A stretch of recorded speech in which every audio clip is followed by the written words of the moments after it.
ইজতেমার মাঠ কি জঙ্গি তৈরির কারখানা?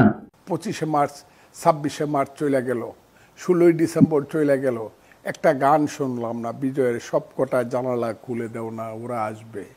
21শে ফেব্রুয়ারি চলে গেল, একদিনের জন্য কানে কিন্তু বাজলো না আমার ভাইয়ের রক্তে রাঙ্গানো, বরং 21শে ফেব্রুয়ারি মেলাটারে বানায় ফেললো এটা একটা ইজতেমার মাঠ, জঙ্গিদের একটা কারখানা।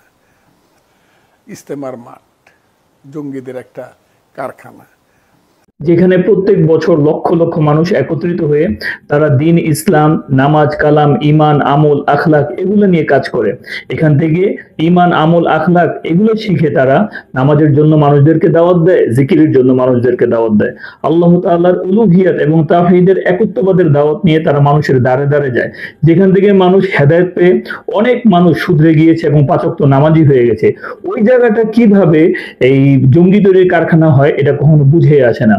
শুধুমাত্র এই 21শে ফেব্রুয়ারি আর 26শে মার্চে যদি রাত পোহালে শোনা যেত বঙ্গবন্ধু মরে নেই, এই ধরনের গান শুনতে না পাওয়ার কারণে যদি আমাদের দেশটাকে এখন জঙ্গি রাষ্ট্র বলা হয় এবং কি ইজতেমার মাঠকে জঙ্গি তৈরির কারখানা বলা হয়, এটা আসলে অত্যন্ত দুঃখজনক। একজন সাধারণ মুসলিম মানুষ সে জানে যে আমাদের ইসলাম ধর্মের মধ্যে গান এটা একেবারে নিষেধ, এটা যে হারাম কোরআন, হাদিস, ইজমা, কিয়াস দ্বারা প্রমাণিত। আপনি যদি সূরা লুকমানের 6 নম্বর আয়াতটি দেখেন, সেই জায়গার মধ্যে আল্লাহ তাআলা বলেন, ওয়া মিনান নাসি মান ইয়াশতারি লাহওয়াল হাদিস লিইউদিল্লা আন সাবিলিল্লাহি বিগাইরি ইলম, যে লোকদের মধ্যে থেকে এমন কিছু লোক আছে তারা শুধুমাত্র লাহওয়াল হাদিসকে ক্রয় করে যাতে করে তারা মানুষদেরকে আল্লাহ তাআলার পথে বাধা দিতে পারে। লাহওয়াল হাদিসের ব্যাখ্যায় উলামায়ে কেরাম বলেছেন এখানে লাহওয়াল হাদিস দ্বারা উদ্দেশ্য হচ্ছে গান বাজনা। তাছাড়া নবীজি সাল্লাল্লাহু আলাইহি ওয়াসাল্লাম সত্যিকার একটা ভবিষ্যৎবাণী বলেছিলেন।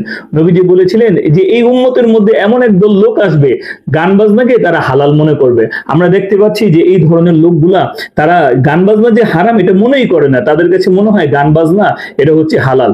তো নবীজি সাল্লাল্লাহু আলাইহি ওয়াসাল্লাম বলেন, লা ইয়াকুনান্না মিন উম্মতি আকওয়ামুন ইয়াস্তাহিলুনা আল হিরর ওয়াল হারির ওয়াল খামর ওয়াল মাআজিব, যে আমার উম্মতের মধ্যে এমন কিছু লোক আসবে তারা রেশমি কাপড়কে হালাল মনে করবে, মদ, জুয়া, তারপরে এরকম ভাবে গান বাজনাকে তারা হালাল মনে করবে।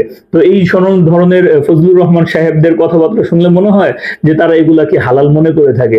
অথচ আমরা দেখি যে 21শে ফেব্রুয়ারি বলেন, 26শে মার্চ বলেন, 16ই ডিসেম্বর বলেন, এই সমস্ত দিনের মধ্যে যে গান বাজনার যে আয়োজন করা হয়, এরকম ভাবে ফুল যে দেওয়া হয়, এগুলো আসলে ইসলাম কোনোভাবেই কিন্তু সমর্থন করে না। কেউ দেখাতে পারবে না এগুলোর দ্বারা যে সমস্ত শহীদরা মৃত্যুবরণ করেছে তাদের বিন্দু পরিমাণ কোনো উপকার হয়। বরং এই জায়গার মধ্যে যদি আমরা তাদের জন্য দোয়া করি, তাদের জন্য যদি মাগফিরাত কামনা করি, তাহলে অবশ্যই এটা তাদের জন্য অনেক ফজিলতের বিষয় হয়ে থাকে এবং এটা তাদের উপকারে আসে।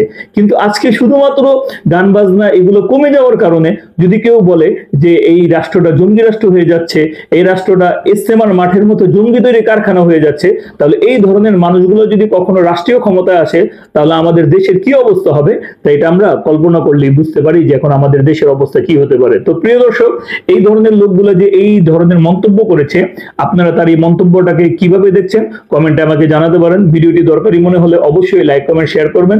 সেই পর্যন্ত সকলেই ভালো থাকবেন, সুস্থ থাকবেন। আসসালামু আলাইকুম ওয়া রাহমাতুল্লাহ।